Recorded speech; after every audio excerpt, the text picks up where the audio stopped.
Many thanks for joining us. I'll get this webinar started now.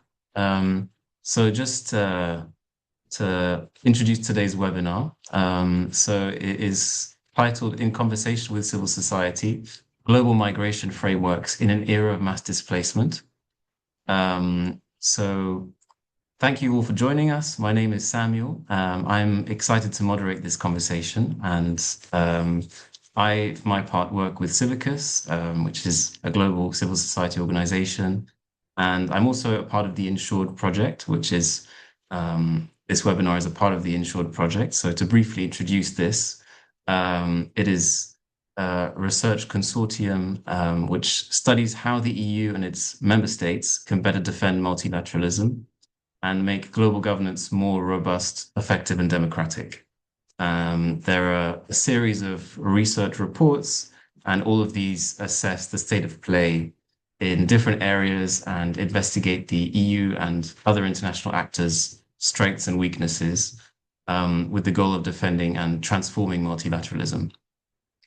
So, as part of this project, we've organized a webinar series which connects this Insured project research with civil society practice. And we're trying to translate these cutting edge findings into practical strategies and concrete guidance for organizations working to reform global governance systems in key policy areas. So this is the third installment of this series, which focuses on global migration governance. Um, and well, as many of you will know, global migration governance is at a crossroads. The global displacement crisis has reached unprecedented levels, with over 100 million people forcibly displaced worldwide. This situation is challenging existing protection frameworks and testing international solidarity. Migration and migrants are also ever present in political debates around the world. Therefore, I think understanding the gap between global governance commitments and implementation has never been more critical. So let me introduce the panelists we have today. I think we have a great panel of experts to discuss these issues. So firstly, we have Felix Peerboom from Maastricht University. He's a PhD candidate and lecturer. His research is focused on international refugee and European migration asylum law.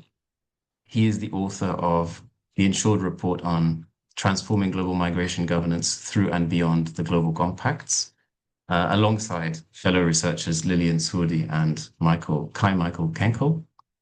And our next panelist is Michel Levoy, who is the director of the Platform for International Cooperation on Undocumented Migrants. This is a network of organizations which advocates for the rights of undocumented migrants across Europe and beyond. Michel has been advocating for undocumented migrants, human rights towards European and global institutions, and has played a key role as a board member for several civil society organizations as well. And then we have Stéphane Jacquemet, who is the Director of Policy and Chief Operating Officer of the International Catholic Migration Commission. This is a global network that aims to protect uprooted people, including refugees, asylum seekers, and internally displaced people, victims of human trafficking and migrants. He is a lawyer and an experienced humanitarian professional, and has also worked at the UN Refugee Agency with assignments around the world. So let's now proceed with a brief presentation of the research findings from the Insured Research Report. Just to remind you, the webinar is going to be recorded and will be available soon on Civicus's YouTube channel and website, as well as on the Insured website. So in case you missed something or you want to share it with your colleagues. So if you're ready, please go ahead, Felix, with a brief presentation. Yes, bear with me. I will share my screen.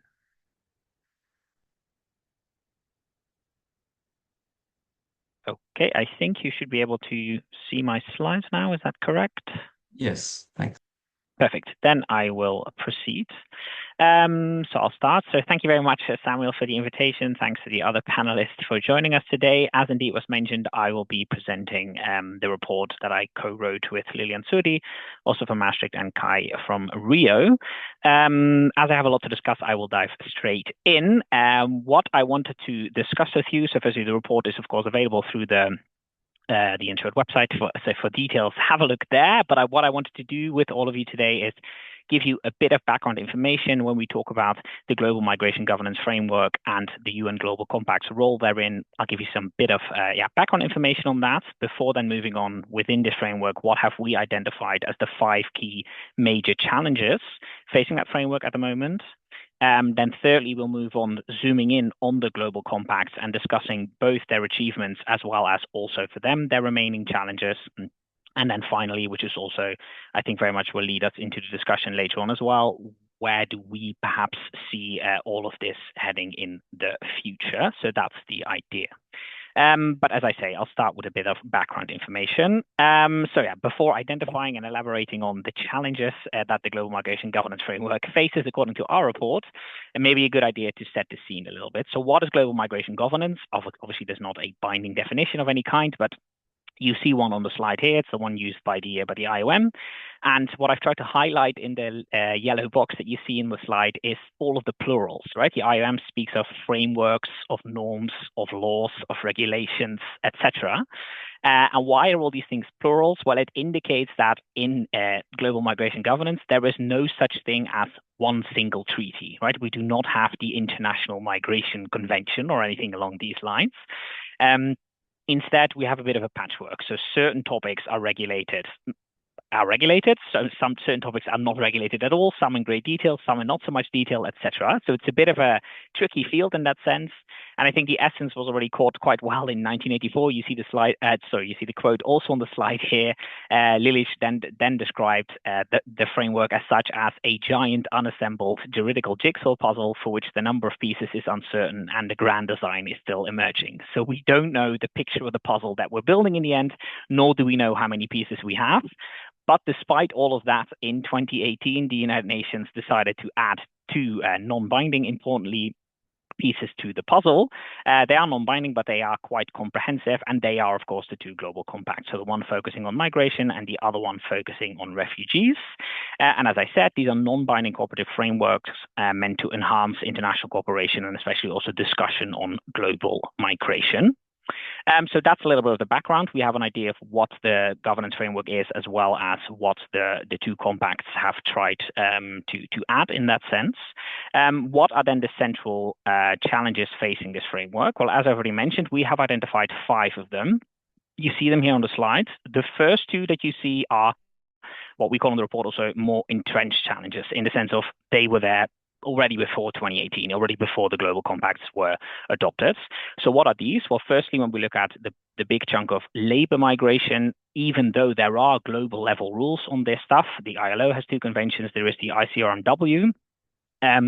They suffer from some problems, mainly the fact they suffer from very low ratification rates, particularly by global north countries. But additionally, these actually do not entail a right of entry for the benefit of the migrant worker at all. So you will always be subject to the sovereign right of whichever state you want to go to determine whether or not you will be accepted, yes or no. So actual labor migration, labor mobility is still the most unregulated part of the global framework. In complete contrast to that is actually the second challenge, which is another category of migrants, not the migrant worker, but the refugee. There, of course, we have a very elaborate framework. I'm sure many of you are aware of the 1951 Refugee Convention, the 67 Protocol, etc., which is a much more elaborate framework. But that also comes with a number of challenges. Some of those are just sort of lacunas from the framework. So what the framework does very well, of course, it gives us the definition of who is a refugee. You may have problems with that definition or not. I'll leave that to you, but at least the world agrees on who qualifies as a refugee for now.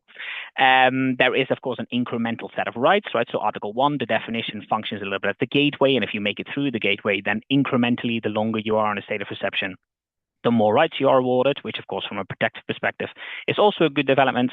a good development, but there are also a couple of things missing. So what is not regulated at all in the Refugee Convention is there is nothing on procedures. So actually applying for protection and how that should work, there is nothing whatsoever.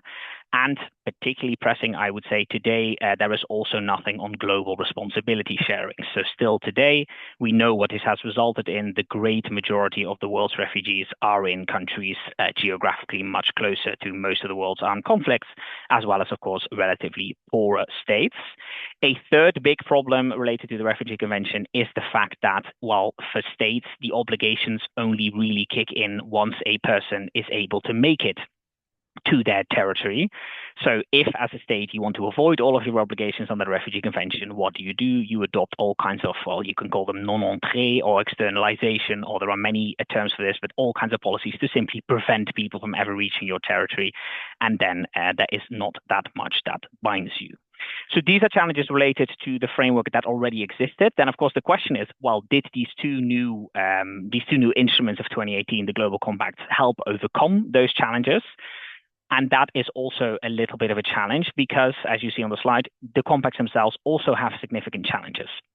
First of all, probably most obviously what I've already highlighted, these things are non-binding. So even though in the compacts, particularly in the migration compact, there are very ambitious and innovative ideas. For example, I've mentioned one on the slide, GCM objective number 5, explicitly corresponds to the first challenge that I have on the slide, the limited labor mobility opportunities. But then again, if all of these things are aspirations, essentially, are just goals to be achieved, but there is no binding nature, then how much will actually be achieved? The effectiveness of the compacts is already significantly undermined there. Now, that third challenge could perhaps be overcome a little bit if then at least there was a properly functioning accountability mechanism linked to the compact, but that is also very much missing. So from the stakeholders we have spoken to, pretty much the conclusion is that accountability is non-existent by design. By the way, had there been a push for accountability, the whole system would have likely collapsed. The only thing there is, as I'll elaborate a little bit on the next slide, is there are regularly organized forums now under the umbrella of the so the IMRF and the GRF. Every 4 years, all the stakeholders meet, but those events are not accountability events. So how it has been described to me and to my fellow authors is essentially these are venues where you as a stakeholder get to talk about what you did do, but nobody will ask you about what you did not do or what you promised last time. So did you actually live up to all of your commitments under the compacts? Nobody will really ask. And then finally, and this is of course a broader trend in the Insured project, there is also another challenge, a fifth challenge, which is the compacts pretty much from the get-go, actually already before they were definitively agreed, they started to suffer from firstly declining political support. So a number of important states already pulled out before they were eventually adopted. And on top of that, this has, of course, been massively exacerbated recently by serious funding cuts. On the funding cuts, all I will say for now, but of course we can discuss details more later, is that, of course, the Trump 2 funding cuts are particularly significant, but these already come on the back of years and years of more generally states pulling out from the framework. So these are the challenges. Now, despite the challenges, this should, of course, not be taken to mean that therefore we conclude the compacts are insignificant or don't play a role whatsoever. Actually, on the contrary, the people we have spoken through for the research actually overall express general happiness with their existence. They are mainly praised for 3 reasons. You see them on the slide here. So first of all, despite the contemporary political discourse surrounding these topics, they were able to get the world to agree to reaffirm the existing commitments. Of course, I say the world, as I say, right? A couple of countries pulled out, but the majority of states did not. Getting everybody to reaffirm existing commitments, you could say, is already an achievement in and of itself. Secondly, as I've also already highlighted, there are innovative elements in the compact, particularly in the GCM. It has been described as having huge potential. The GCR less so, to be honest. But so there are definitely interesting ideas in there, perhaps maybe as future inspiration for some sort of binding arrangement, even though politically today that looks very unlikely. And thirdly, there are the institutional innovations, which I've already touched upon as well. There are these regularly organized fora, which in and of themselves is, of course, great, as it's also been described as that there are places for all of the stakeholders, so not just states, to meet and discuss. Plus, an additional important point of these institutional innovations is they are the primary place for pledge making. And of course, pledges are very important to live up to all of these commitments spelled out in the compacts. And quite a high number of pledges have already been made. But of course, with pledges, as is always the case, pledges in and of themselves will only get us so far, because when we then look at the actual implementation of pledges, here we see significant problems. Over 80% of all of the previously made promises related to the compacts have either only just started or have not been touched upon yet at all. Now, some may blame this on the fact that, yes, but the whole framework is very new, so you cannot expect anything to have been completed yet. Others simply say, but this is all due to the fact that it is all non-binding and there is no real accountability, so it's easy for you to make all kinds of promises, but then actually not follow up. I'm sure that the other experts involved can give us some more comments there. The final point I'll say on this is, of course, the recently announced funding cuts around the world are only expected to exacerbate the situation, right? There are perhaps pledges that were made 3 years ago, 4 years ago, 5 years ago. Today, we don't even know anymore. These organizations that initially made these pledges, are they even in existence anymore in light of the funding cuts? So there are significant challenges going on. So overall, on the compacts, I think you can kind of get what I've been talking towards. Although there are certainly innovative elements in them, overall, have they made real concrete difference on the ground, either for people to get more labor mobility opportunities or for people to access international protection? The evidence of that is extremely limited, I would say. So then final point from my side, which is then the looking ahead. Now, I'm not going to go through everything here. You see the different pathways that we have presented as options, but option 1 and 2, which are either going for a completely new binding treaty or targeted improvements within the current framework, it's perhaps a good idea, but it's at the moment, I would say pretty much pie in the sky. None of the stakeholders we spoke to seem particularly interested in these options. In fact, what seems to be much more likely to be happening is actually number 3. So the UN is already reforming. I'm sure many of you are aware of the developments within the UN 80 task force, probably merging quite a few of the what are now still separate agencies. And then in practice, actually, what we see much more at a state level is migration cooperation entirely outside of the UN structure. So instead of getting the whole world to agree and doing all of this through the big and slow process of the UN, what we see is a different type of cooperation style, namely going for minilateralism, so looking for coalitions of the willing, or even actually much more so bilateral. So pretty much straight up deal making between usually a more powerful country looking for one or a few partners, and then leveraging all kinds of leverages they have. So either positively, we will offer you aid if you will help us with migration cooperation, or more negative ones, for example, the threat of tariffs or related things, if you do not help us. And examples that we cover in the report are the Remain in Mexico policy that the US implemented and is looking to reintroduce. Of course, Australia's famous or infamous offshore processing, and the EU is, of course, also making all kinds of deals with third countries through the so-called whole of government approach. So the EU is leveraging all of its policy areas, and in return, we want migration cooperation. So that leads to my final sort of the conclusion, linking back a little bit to the puzzle that I started the story with. It's not the case, let's say, that due to the funding cuts or any other of these developments, nothing is happening. In fact, actually quite a bit is happening. It's just that the puzzle that's being laid down looks very different than the one that was promised to us in the New York Declaration in 2016 and in the 2018 GCM and GCR. Looking at the time, I will leave things there. I'm very much looking forward to the thoughts of the other experts and then the discussion afterwards. Here's a few references, and then I will thank you for your attention. Thank you very much. Thank you very much, Felix, for this summary of your research and your findings, which is really great. And I think what we'll do now is go a bit into depth in terms of the effectiveness of the global compacts and implementation gaps, which you've mentioned yourself already, Felix.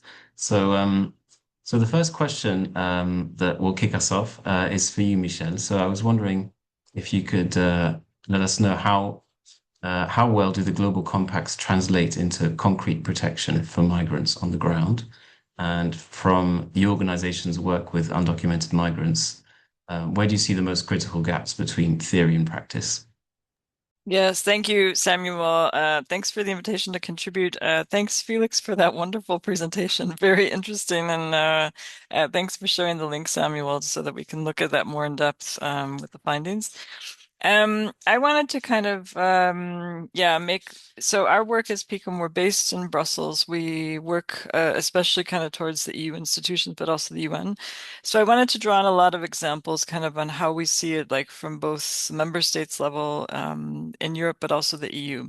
And I would say that in terms of your question, there's like how we see this evolving is that there's almost a complete disregard by the EU for some of the commitments that have been made by member states in the Global Compact, or there is recognition of a human rights framework, but it's only kind of in name only. So it's not translated and what that means practically. So maybe just to give like kind of a specific example and one where I think it's probably very obvious where this gap is, if we talk about the immigration detention of children. So this is an area where civil society and a number of UN special procedures and institutions had kind of been together doing a huge global campaign, which I would say ran for maybe about 10 years or so. And it kind of culminated in a number of different points. So in 2017, there was a joint general comment from the Migrant Workers Committee and the Child Rights Committee on migrant children. And in that joint general comment, it was specifically mentioned that children should never be detained. It's never in their best interests for immigration purposes. Never in their best interests, always a child rights violation. And I think if we consider that this is a joint general comment of one of the committees that has a convention, the Convention on the Rights of the Child, in which there's only one UN member state that has not ratified it. It's almost complete global recognition of children's rights through that convention. So we have clear language from that committee. And then, so that was 2017. And then a year later, in December, we have the Global Compact. And in the Global Compact, in Objective 13, the member states said we will work to end the practice of child detention in the context of international migration. That was their commitment.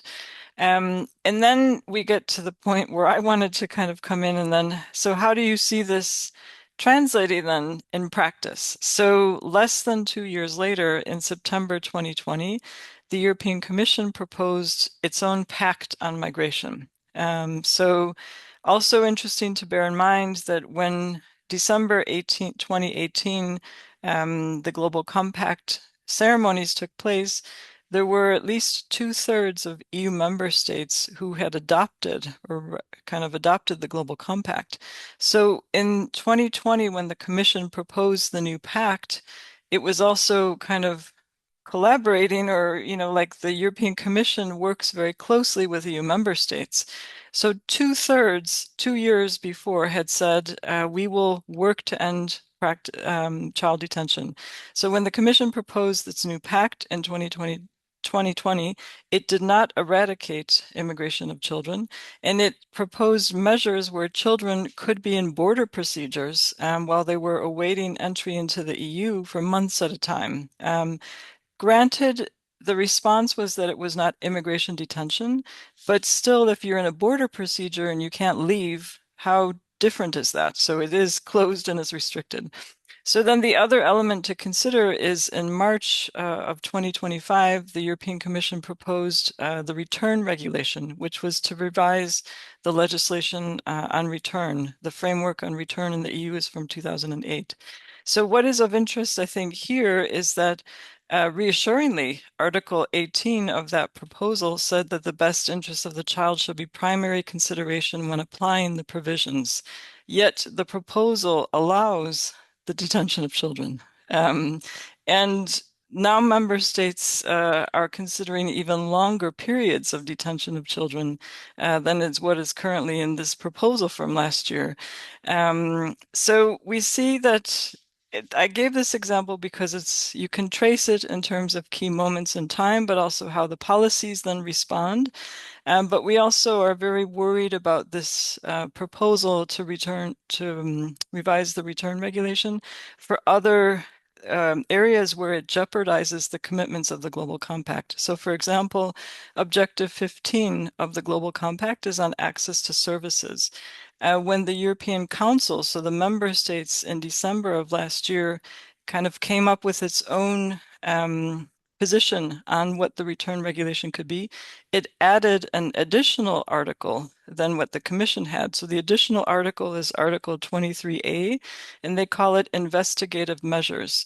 So to investigate where undocumented migrants could be in order to quickly and more effectively return them, they have to detect them. So how do you detect someone? How do you go into any public place and how do you find who's undocumented? So this means that they could be allowed to go into private homes without a warrant. It could mean that they could go into places where undocumented migrants go in their daily life, which are service providers. So Objective 15 is completely undermined by that proposal. Objective 16 of the Global Compact on full inclusion or social cohesion, this proposal on detection also undermines that. I just wanted to quote the Objective 16 part of it. It says, as UN member states, we commit to strengthen the welfare of all members of societies by minimizing disparities, avoiding polarization, and increasing public confidence in policies and institutions related to migration. So it's very hard to see how a proposal which would allow the police or immigration authorities to go into private homes and go near schools and service providers to investigate and detect people could be in line with Objective 16 on social cohesion of the Global Compact. So I maybe I'll limit it there and I'll come in on further on the other questions. Thank you. Thanks very much for that and for these concrete examples of, well, the issues with the implementation of the global compacts.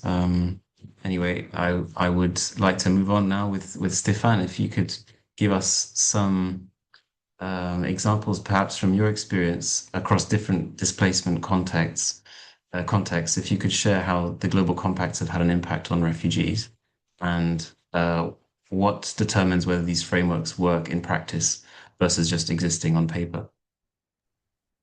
Thank you so much, Samuel, for inviting me, and thank you, Felix and Michel, for your intervention. I mean, and no doubt I share your concerns and indeed, Felix, your analysis about the pluses and also the limitations of the Global Compact. When it comes to refugees, let's focus on the Global Compact on refugees, which is indeed very different from the Global Compact for migration.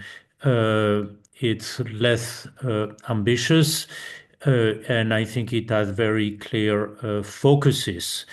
To a large extent, I would say up to 2025, I think we had some very concrete achievements through the implementation of the Global Compact. What is important to understand when it comes to refugee protection, you always had in parallel standards of protection, mainly from the Refugee Convention and its implementation, but also an operational aspect because you have large refugee operations where very often pragmatism is much more important than standards and access, for example, to services. And we have seen many governments which have not acceded to the convention being able to protect and assist refugees. So I would say the Global Compact achieved,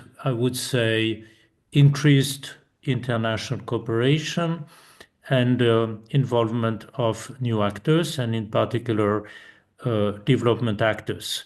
I think it has also seen an increase in commitments and pledges from civil society, and from the private sector. So that was really the idea to say refugees are not only humanitarian in nature, but they are part of global governance, and it's important that basically whatever plans governments have for their own citizens should also benefit refugees. So I would say that part of the commitments in the Global Compact on refugee were partly achieved through the implementation of the compact by UNHCR and by governments.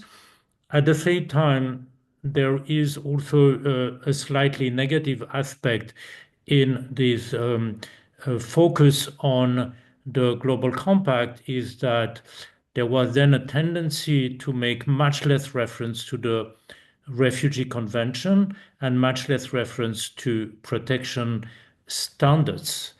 And that may have built attempts by certain governments, and of course it's much more obvious as of 2025, by certain governments to basically attack the 1951 Refugee Convention.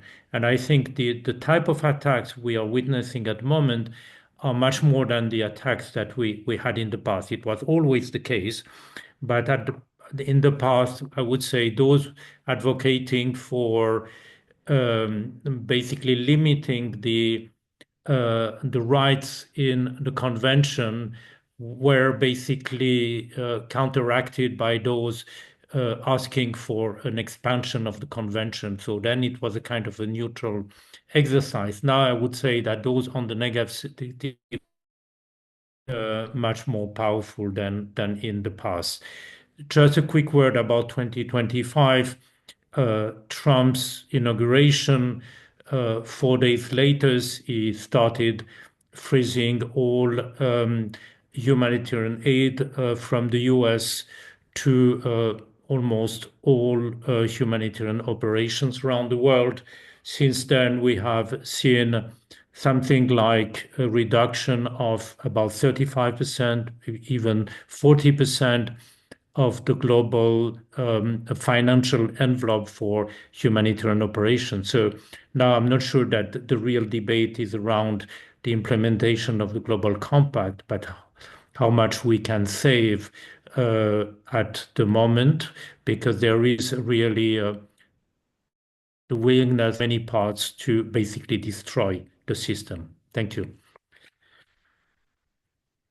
Thanks very much. And I think now we have a much better understanding of the implementation of both of these compacts, the challenges that they're facing.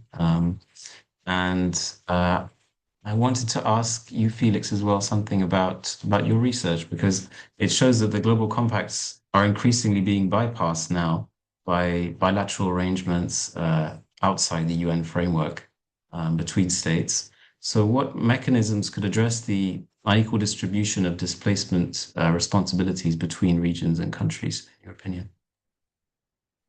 Thanks, Samuel. Yeah, I mean, it's a little bit the $1 million question, no? If I knew the answer to this, I would be telling everyone in Geneva, everyone in Brussels, and trying to fix the problem. But I'll try to come up with an answer. Two ideas we develop in the report themselves, right? On my last slide, I had the 4 potential avenues for the future development. The first 2 are better than the last 2, let's say, right? So of course you could try to get the world to agree on finally an international convention on migration in the spirit of the Global Compact, with all of its innovative elements that I've touched upon before, et cetera, et cetera. The problem, though, of course, is that that's entirely pie in the sky at the moment. So from the stakeholders I have spoken to from member states, it's not going to happen. So you can have all these interesting discussions and all these interesting debates. At the moment, it's entirely unlikely. In fact, it's actually many other actors warn against even going for these efforts, because there is, of course, a worry that if you would somehow reopen any of the binding commitments that we do have, that you're essentially opening Pandora's box, right? So if you would reopen negotiations on the Refugee Convention, you would likely not end up with a more protective framework, but instead with a much less protective framework. So yeah, there are significant risks involved there. Another option that we discuss in the report, which I'll grant you is much less effective, is try targeted improvements within the contemporary framework. So one example that was discussed is the idea of every time when the IMRF and GRF happen, you have this so-called modalities resolution. So there is usually two member states who get involved in the organization of these events, and they can start with some sort of resolution. Now, in that, you could try, if you find the right member states, let's say, to push, for example, for a much more elaborate new revised accountability mechanism. But again, is that going to fly? I don't think so. Yes, I mean, you could try to sort of make a political point and to make an expression of goodwill, let's say. But again, in the contemporary framework, I think it's incredibly unlikely. The only other thing I can say is recommend some literature. So I know in the academic literature there are, of course, many people writing and suggesting things that could be tried potentially to come up with a wholly new version of this framework that would work much better. Now, granted, again, I don't think many states are actually engaging with these ideas. But one of the most, I don't know, daring or ambitious of these ideas that I've ever come across in the literature, which I can highly recommend, is an article by James Hathaway in the International Journal on Refugee Law. Actually, his staunch criticism of the Global Compact on refugees. The article is entitled "The Global Cop-Out on Refugees," which already tells you how he feels about the whole thing. He's maybe the leading expert in international refugee law in the world. But in that article, he sets out a whole, I think it's 5-step plan on what you could do instead, with the comment, though, that he himself also says, but the likelihood of this actually happening at the moment seems quite small. But yeah, if for those really interested in those kind of ideas, definitely have a look at that. And there are a lot of other ideas being expressed out there, but at the moment, it seems politically very difficult to achieve any of them. Thanks very much. Yeah, as you pointed out, I think that the factor that's really crucial is states actually wanting a more effective global compact on migration and on refugees, and so state willingness is really crucial. Well, moving on, let's think a bit about the issues of sovereignty, of climate, and of funding, which we've touched on slightly. And so I would like to ask Stefan if the Compact on Migration recognizes, well, since it recognizes climate as a driver, from your field of experience, does this translate into actual protection for climate displaced populations, or does it remain symbolic? And how prepared are current frameworks to address climate-induced migration, which will only continue to be an issue? Thanks, Samuel. And indeed, the Global Compact on Migration for Migration recognizes climate change as a driver. So this is basically Objective 2. You have 5 paragraphs dedicated to the issue. But maybe more interestingly than Objective 2 is Objective 5. Which talks about pathways for regular migration. And there is one paragraph basically asking government to cooperate to address the issue of people who are indeed displaced by climate change or other climate-related reasons. So I think that's one step in the direction of possibly granting some form of humanitarian protection to people affected by climate change. But there are, I would say, 2 or 3 problems. The first one is the language is extremely vague. So I don't think it's really, I think governments were really short of being more specific about precisely the type of protection that people should benefit, and it doesn't go beyond asking them to work on a potential system. So that doesn't basically create, I know that it's not non-binding, but doesn't create even the beginning of a trend or a kind of an obligation when it comes to protecting people affected by climate change. The second problem, which I really see, is that initially the idea was to mention people displaced for climate-related reasons in the Global Compact for refugees, and not in the Global Compact on migrants. And then a number of governments objected because they didn't want to basically see people affected by climate change or climate disaster having the type of protection resembling refugee protection. So they didn't want to make the link or to build a bridge. So that was the reason that the issue was moved to the Global Compact on migration. So I think there was already at that time the intent of many governments to let's say, lower the expectation and basically place the the issue uh, in a global compact, which was largely less operational, maybe less discussed than the global compact on migration. And the third and final comment is that in October 2020, UNHCR adopted legal considerations regarding claims for international protection made in the context of the adverse effects of climate change and disaster. And there they basically propose a kind of a different, not a different interpretation, but I mean a kind of an interpretation of the Refugee Convention, which would open the door for a number of situations involving climate-affected displaced people. And then I think the reaction was from government was not very enthusiastic, to say the least. So since then, I think we have been in a bit of a limbo. This is where I believe where we are. I would say not that far, unfortunately.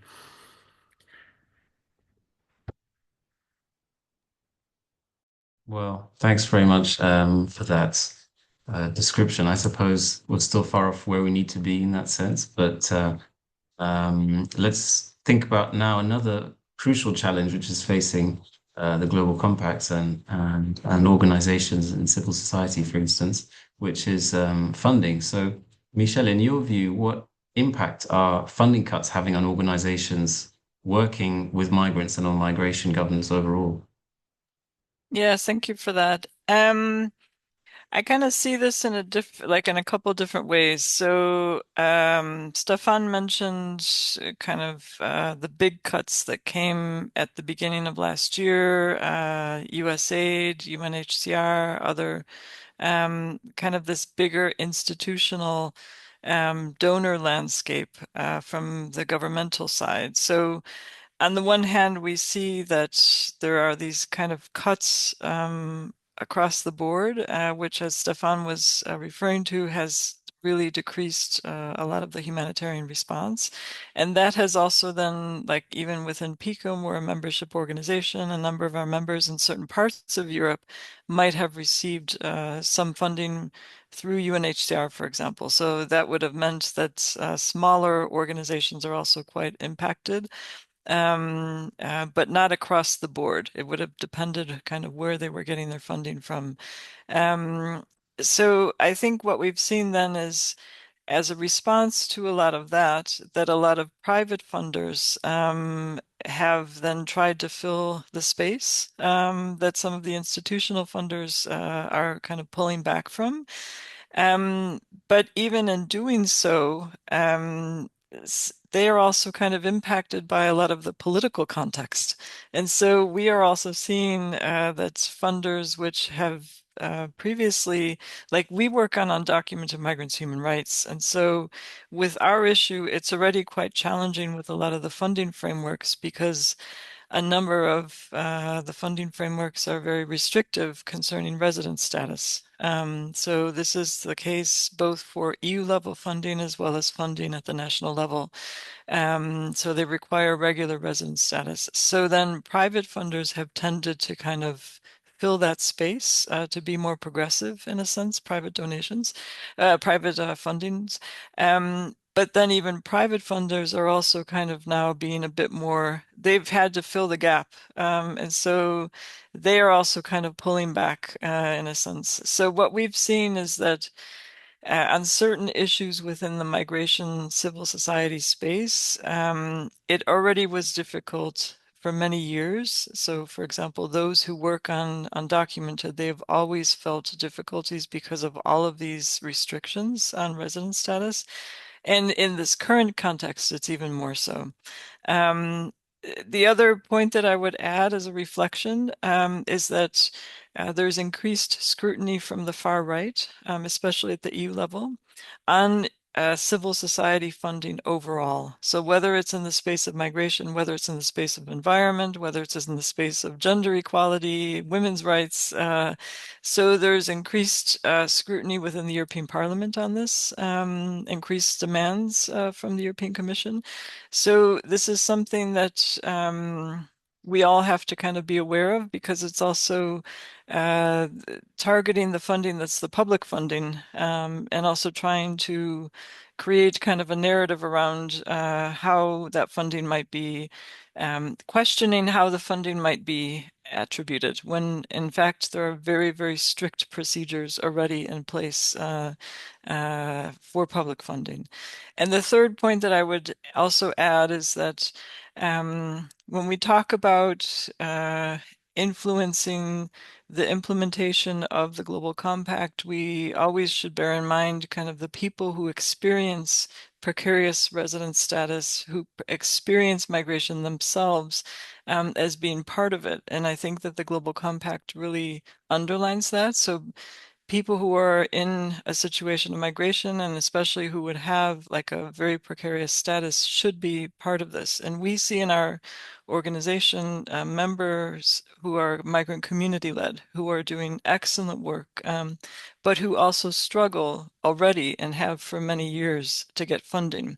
So with all of these general cuts and restrictions and scrutiny, they will be even more challenged.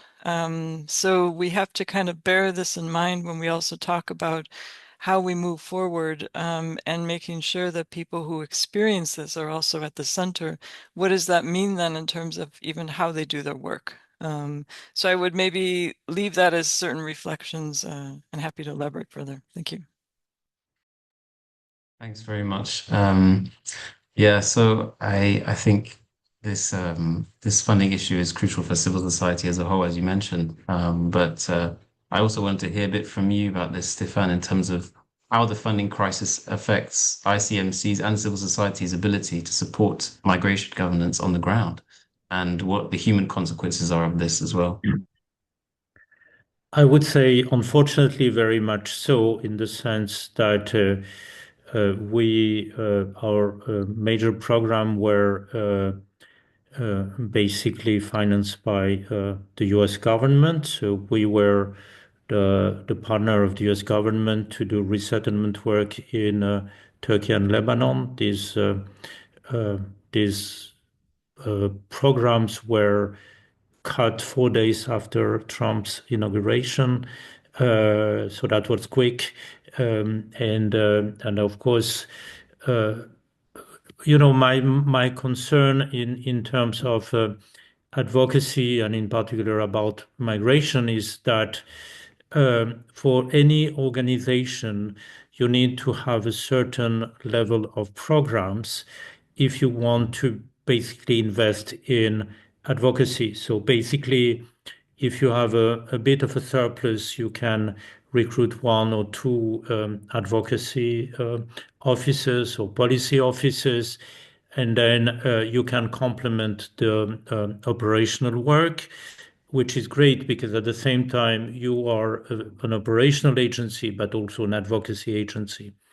The problem is that when the volume of of funding diminishes drastically, you also lose the capacity to do advocacy. So that's basically a basic financial calculation. I'm not talking about all the obstacles that you have at the moment for civil society to have meaningful conversation with government, but maybe I would like to come back to that later. Sure, yeah. And well, I think this leads us on to the question of civil society strategies going forward and also on EU leadership. So I was wondering, Felix, if you could highlight a bit how or if the EU could credibly lead global migration governance and what role the EU's new Pact on Migration and Asylum might have in that. Thank you, Samuel. So it's a difficult one. I think it depends maybe a little bit on whether we'll continue thinking within the context of the global compacts or if we're already thinking beyond these frameworks, so to speak. So within the compacts, it has always been difficult and it will continue to be difficult for a reason that I already mentioned, and that was also already mentioned by some of the other commentators, namely, not all member states are part.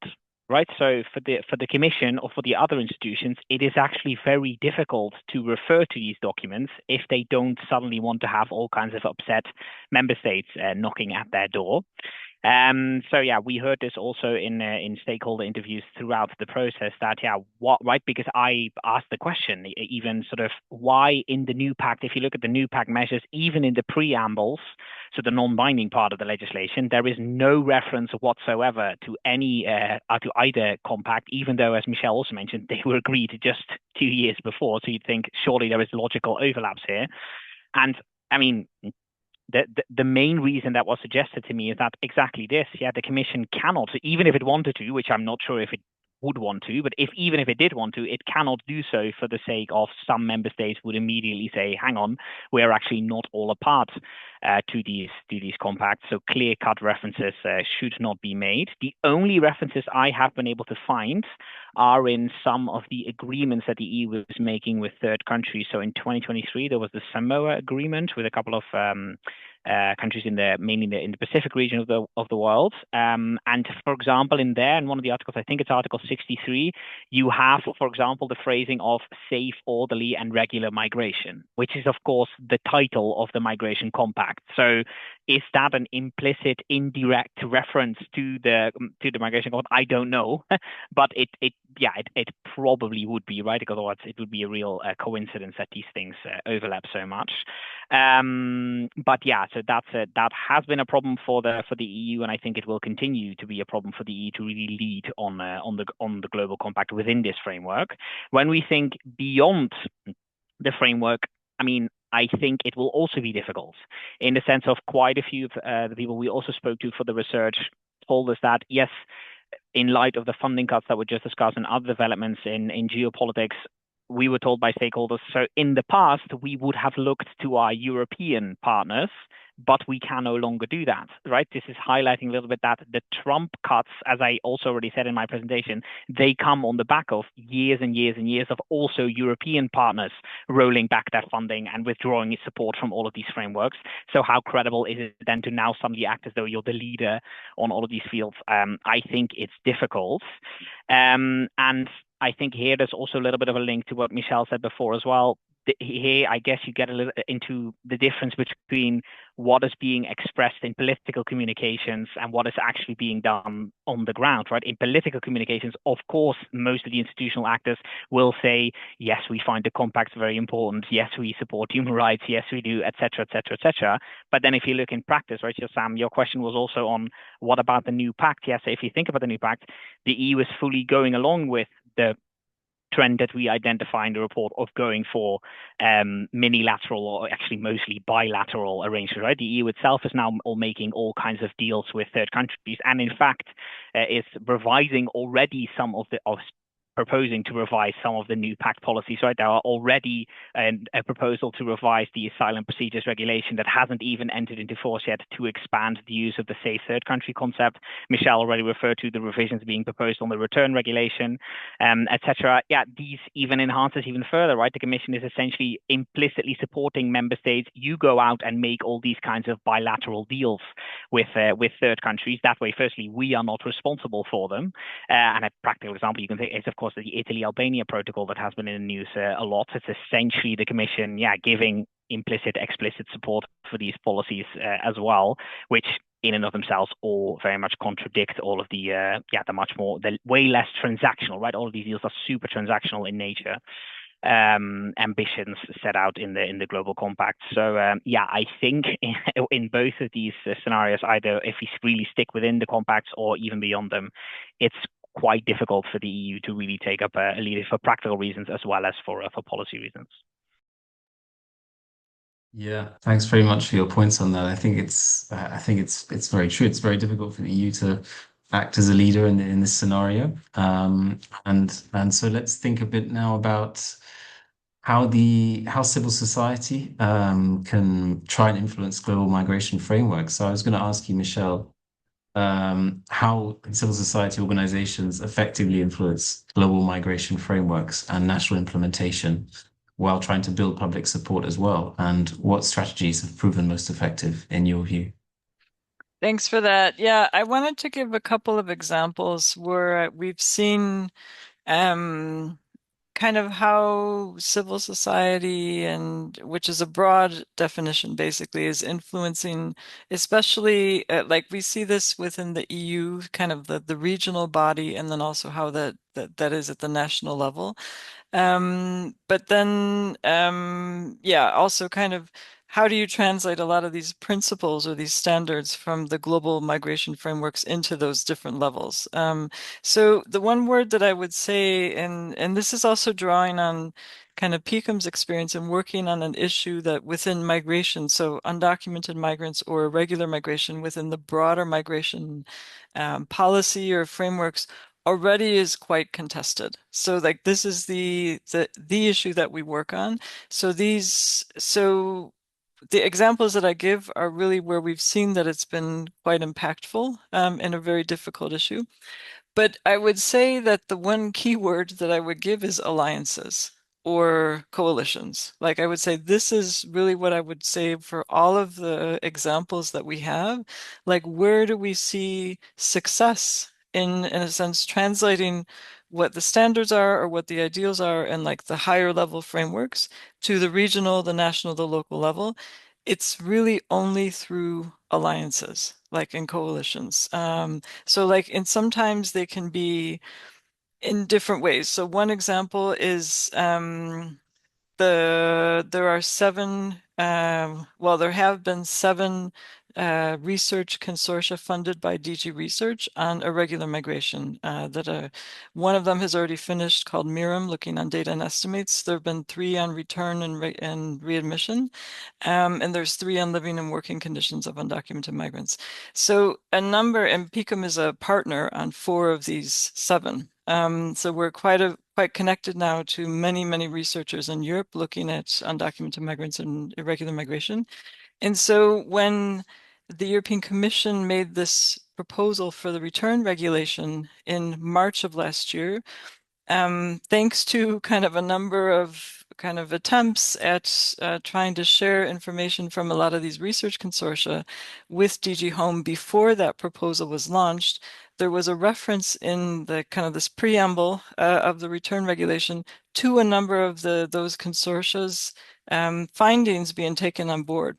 And so a number of the research consortia were quite concerned that the findings were not taken on board, but they were credited. And so there was actually an attempt amongst a number of these research consortia to respond to that. And I can share a link in the chat of the joint letter then that was sent on behalf of those research consortia, in a sense, questioning a potential instrumentalization of their findings in the policy process. That's one example. Another one is this current regularization in Spain. that has been announced by the Sanchez government that will concern potentially almost 500,000 people in Spain. There were a number of factors that led to it, but what was really, really instrumental was a petition that was signed by about 800,000 people. But it was a mobilization of especially migrant community organizations that worked for about 5 years or so to get this petition, get a huge coalition together to kind of push for regularization. And so it was an alignment of like starting with especially grassroots community organizations, mobilizing other civil society actors, mobilizing progressive policymakers, mobilizing, in a sense, Catholic Church institutions. So kind of all of these elements together contributed to the culmination of the announcement by the government of this new regularization measure. So, but it was also years in the making. And the other one that I wanted to give as a third example is what we have seen as an organization working in the context of Sweden for probably, I would say, 15 years or so or more on access to healthcare for undocumented migrants. And so we first saw how coalitions in Sweden could be instrumental in trying to change laws.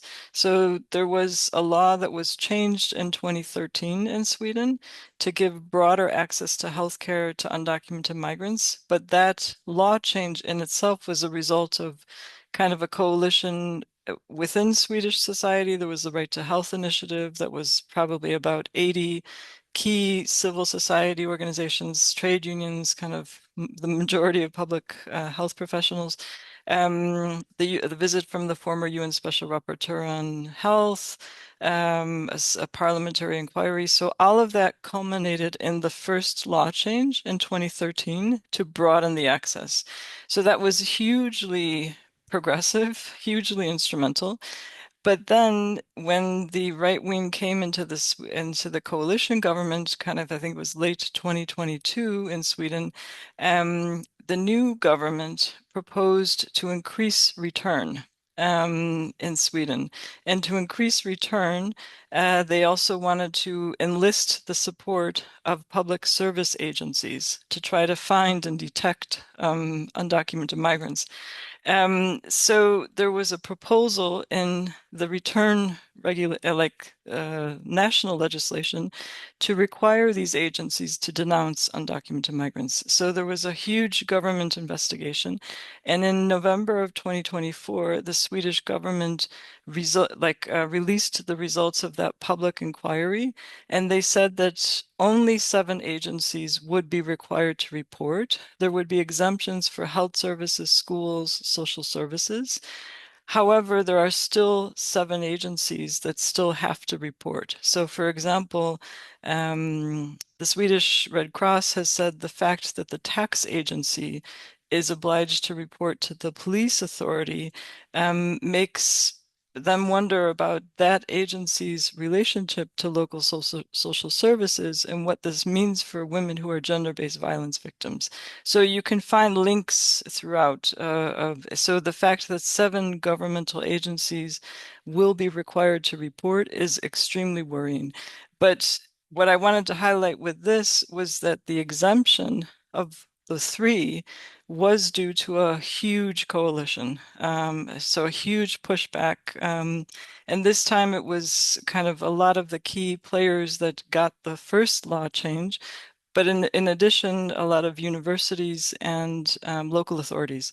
So we've seen that change is definitely possible in a progressive way. Usually it's not a given. It's not some kind of a gift that comes from the sky. It's something you have to work at. But it usually takes some time, and it's usually with coalitions. But we've seen numerous examples actually in the past decades. I just wanted to highlight these 3. Thank you. Thanks very much for that. Yeah, well, it's great to hear the ways in which civil society and grassroots activism and organizing can have a real impact, even though that's years in the making, as you said, and well, there are always challenges, but still, that's encouraging. And well, Stefan, I would also like to ask you about ICMC's experience working within these global frameworks, and I'd like to know where is civil society presence and pressure most needed right now. And so should focus be on global forums like the Refugee Forum or on national implementation cases or elsewhere? I mean, Michel mentioned really a key word, which is alliances and coordination, cooperation, working together. I think that's really the key. That's number one. I think civil society has been weakened. UNHCR, IOM have been weakened. So I think when we are weaker, I think there is definitely a need for more working together. I think we need to bear in mind that the people having an anti-immigration, an anti-migrant, xenophobic agenda are extremely powerful. So if we believe that alone we will be able to change things, I think it's just impossible. So I think we need to be united. We need to be together. So that's number one. Number two, I think there is definitely the reality that in global forum, civil society has a shrinking space. And I think we really see that governments, not all governments, but I mean governments which have more influence than others in terms of designing policies, are not really willing to listen to us. So they maybe still accept us in the room, but I mean, I'm not sure that we can make a huge difference.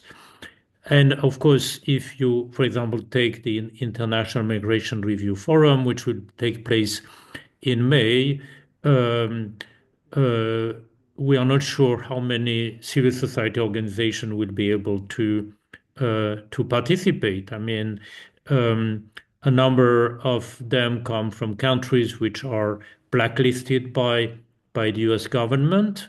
Registration is ongoing, and we are less than 3 months from the Migration Review Forum in early May.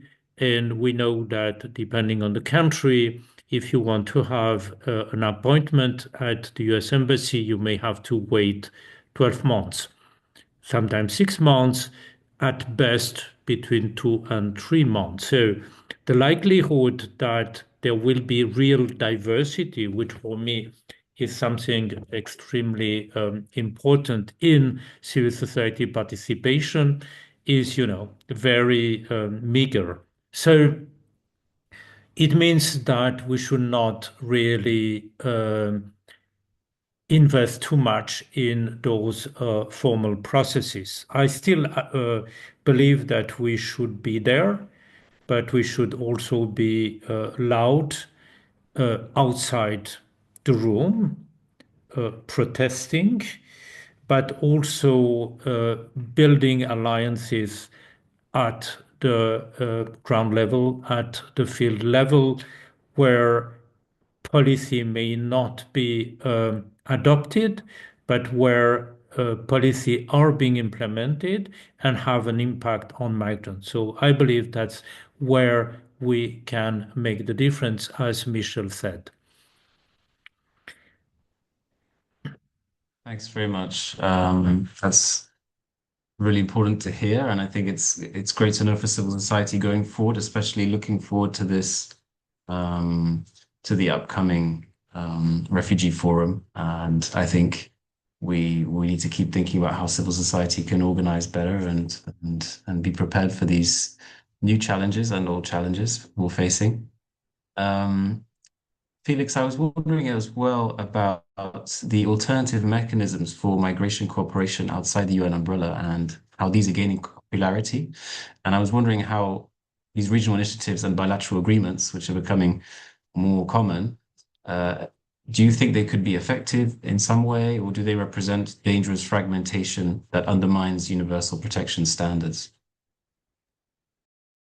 Yeah, thank you. I mean, I think that question is a bit tricky to answer in the sense of, I guess it all depends on how you define effectiveness, right? Do you define it as in getting people the protection that they need, or do you define it as in, I don't know, being effective in rejecting people or being effective in returning people or these kind of things? So that's a little bit the tricky thing. Of course, in practice with the examples of these kind of deals that we have seen in practice, there have been quite a lot of problems, right? In the sense of effectiveness, if you want to talk about do they actually achieve their goals? An obvious, perhaps, example is the 2016 EU-Turkey statement or EU-Turkey deal, as it's often been referred to, right? The actual number of people returned under that arrangement to Turkey is negligible, right? So does it actually work? Even if politically it scores you a lot of points, perhaps, does that actually lead to significant returns? Not really, as we have seen in practice. There are, of course, also legal concerns. So one of the other policies we touch upon in the report, and I briefly touched upon in my presentation, is the famous or infamous Remain in Mexico policy, first implemented by the Trump administration, was in fact halted in 2022 as the Supreme Court ruled it was illegal. But now in January 2025, it is an attempt to start it up again in light of the new Supreme Court ruling. But then again, there is again subsequent legal challenges. So all of these things, there is, of course, often attempts at legally doing something about these kind of things. Problem there, by the way, in an EU context is, maybe I should have stressed that a little bit more in my presentation, is that these are all soft law arrangements, right? So they are non-binding by design. And why is it problematic that it is non-binding? For two reasons, I would say. Firstly, it means that whoever makes these deals, which, by the way, the EU itself often can't tell you. If you ask them who made the EU-Turkey statement, was that the EU or was that the Commission or was that 27 members? They won't be able to answer the question. Nobody knows. But that, of course, means that the fact that they're non-binding is there is no democratic oversight. The European Parliament will never have to approve any of these arrangements because they are non-binding. And from this link to this Remain in Mexico policy, actually, there is no judicial oversight. So when the EU-Turkey statement was made, for example, there were attempts at going to the Court of Justice in Luxembourg, the Court of Justice of the EU, to do something about these arrangements. And the Court of Justice then fairly quickly dismissed the action, saying, we do not have jurisdiction here. We only rule on binding law. And that's by design. So these are all informal arrangements. I think another classic example of that is when the arrangement with Libya was made, we suddenly saw Team Europe. What's that, right? We saw von der Leyen, then Mark Rutte, then still Prime Minister of the Netherlands, and of course, Giorgia Meloni. What's Team Europe? That's not an EU institution, right? That's also just, obfuscating this field even more. But there are then, of course, for the arrangements we're seeing, as I said already, just practical challenges. They don't really work. There are legal challenges. There are also, by the way, financial concerns. Another policy that we look on in the report is the offshore processing implemented by Australia. As many of you know, right, these are the arrangements where people are picked up at sea and then essentially shipped to other countries in the neighborhood to be processed there. Essentially, they're pretty much detention centers on other islands. And there is very interesting research that we also refer to in the report by the Research Council of Australia that has crunched the numbers. Essentially, they said between 2012 and 2023, the Australian government has spent 12 billion Australian dollars on these arrangements to cover around 4,200 migrants. So whether that's worth your investment isn't, again, right? Politically, these things will sell, but is that effective? That's another thing that I think you can place a big question mark with. But as I already said, if you then define the effectiveness, if you understand effectiveness in the sense of getting people the protection that they deserve, it's also tricky to answer. Just the fact that something is regional, to me, doesn't by definition mean that it will be less effective, right? In the sense of, we also see regional initiatives, particularly in South America, which Kai, the other co-author to our report, is based in Rio, did a lot of work on, which are actually quite effective, which are also much more progressive and much more forward-looking than, for example, European initiative, the Cartagena Declaration I'm thinking of, and the related instruments and developments there. So yeah, the fact that something is regional could make it effective, but could equally not make it effective. And so I think my concluding point on this, and actually on most of these discussions that we're having, is in the end it boils down to political willingness.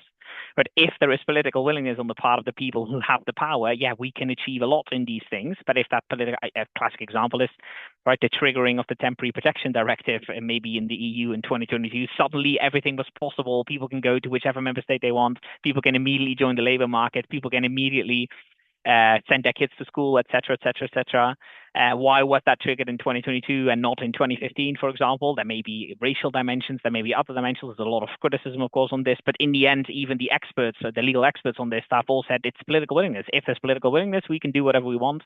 If there's not political willingness, everything becomes a lot more difficult. So that's kind of what I would conclude on that point.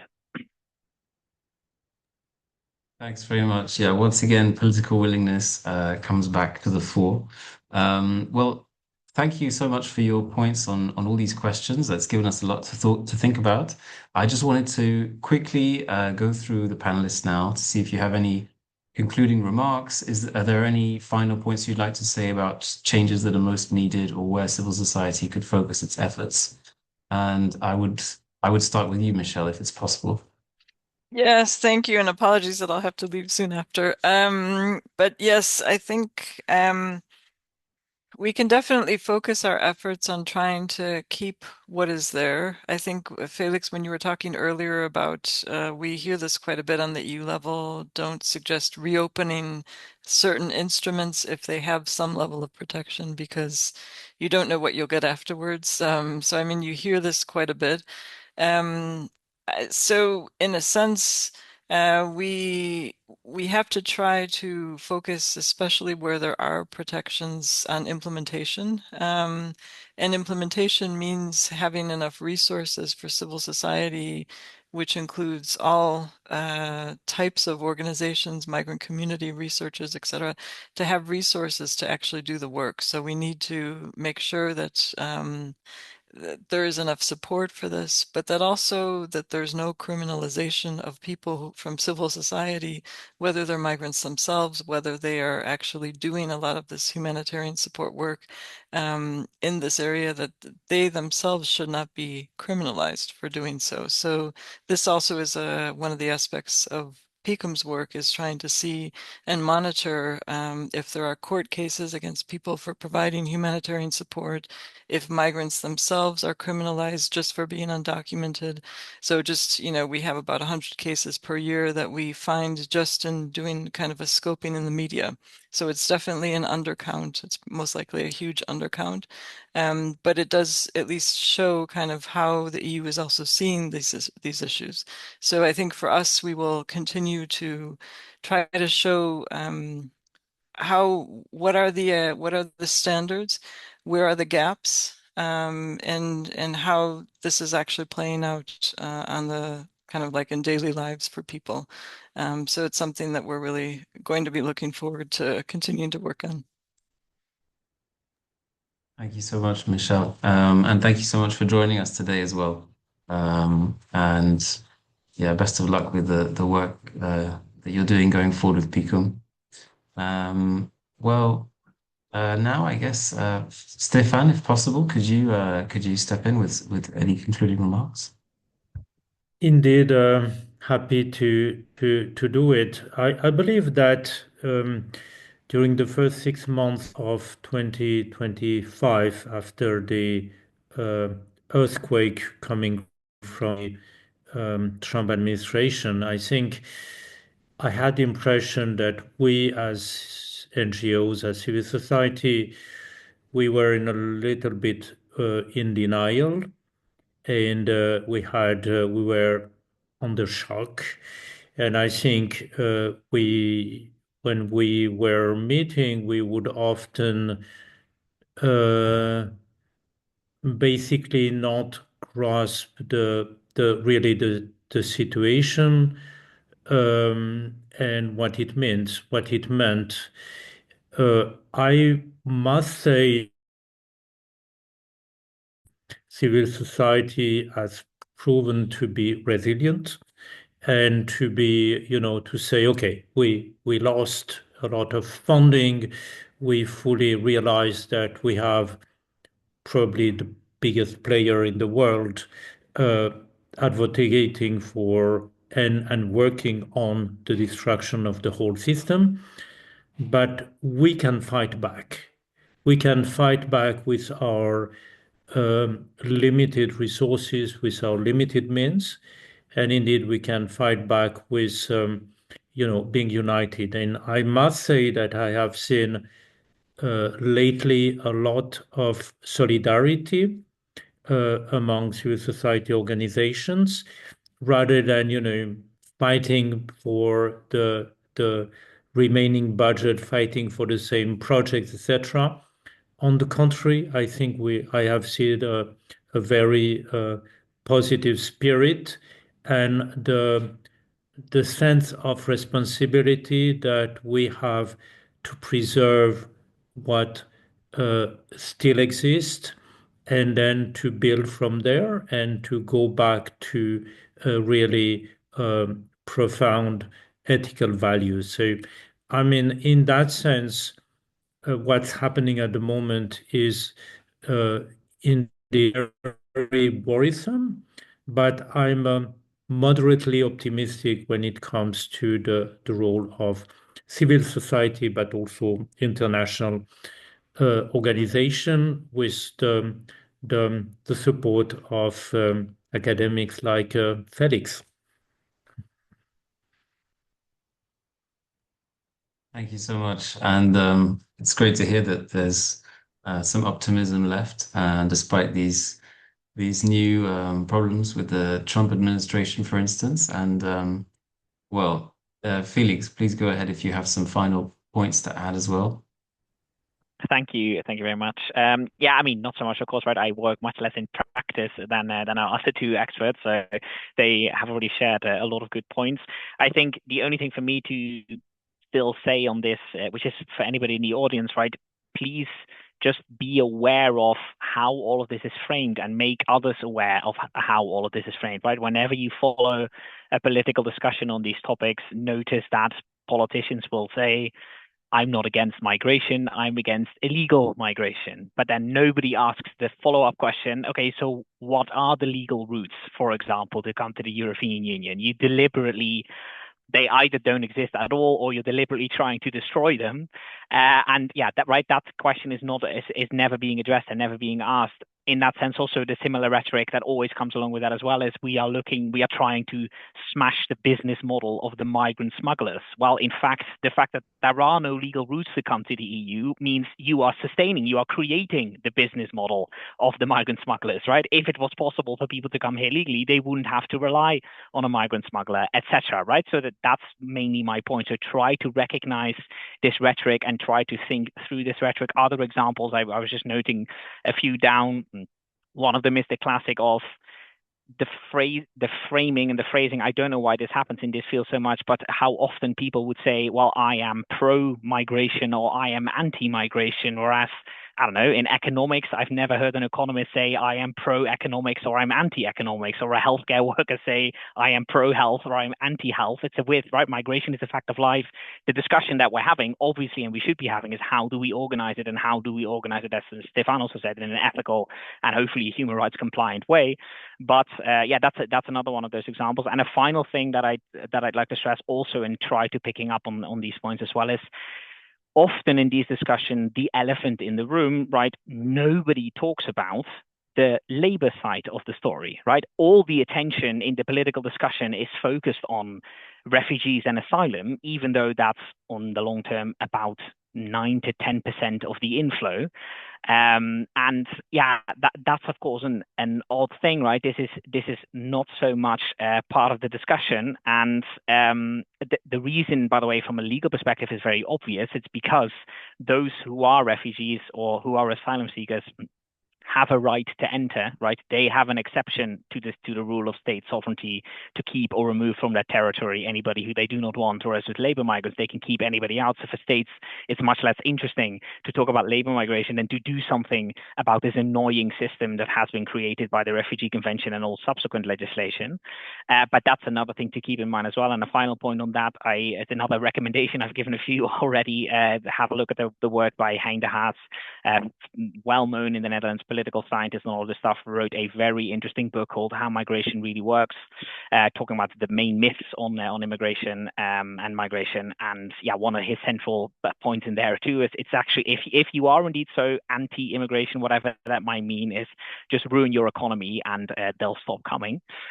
Because yeah, he has a lot of little graphs where you see exactly the line of how the economic growth is going, with also migration coming in. So that's another thing to keep in mind. So yeah, please, that's my point. Stay vigilant, stay aware, and try to make others aware of these kind of things as well. And then hopefully, yeah, as through the alliances that have been mentioned before, we can still hope to improve things despite all of the challenges. Thank you so much, Felix. And yeah, some really good points for everyone that you made there. And you also touched on the political aspects of it, the hostile environment created by certain parties towards migrants and the impact that has. But anyway, and we have a few minutes left, so I was going to open the floor now to questions. So from participants, if you would like to ask any questions, please put them in the chat. And yeah, you can put them to our panelists if you like. There are a few minutes left for that.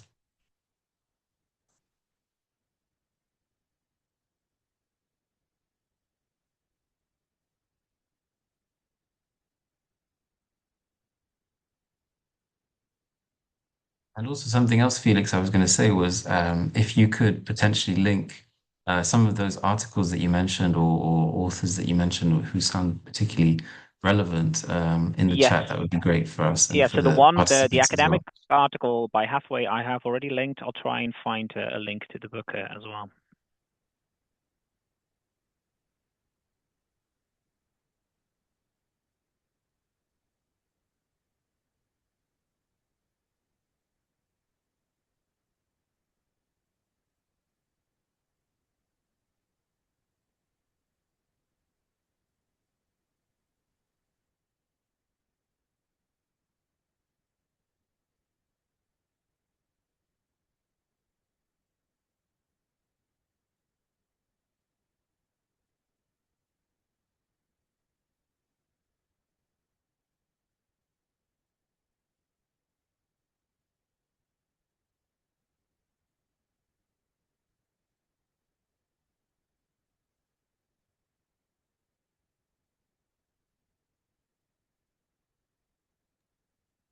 Thank you, Felix. Great. I'll take a look at that. Well, I see no comments yet from attendees, but if I will give you another couple of minutes if you would like to raise your hands or put something in the chat for our panelists.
Okay, well, if that is all, thank you all very much for participating in this webinar, panelists and participants.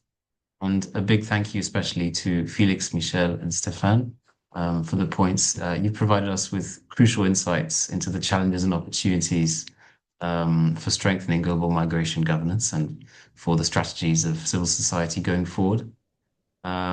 So thank you very much for that, and all the best. Have a great rest of your day. Thank Thank you you. very much. Thank you. Bye bye. Bye. Goodbye.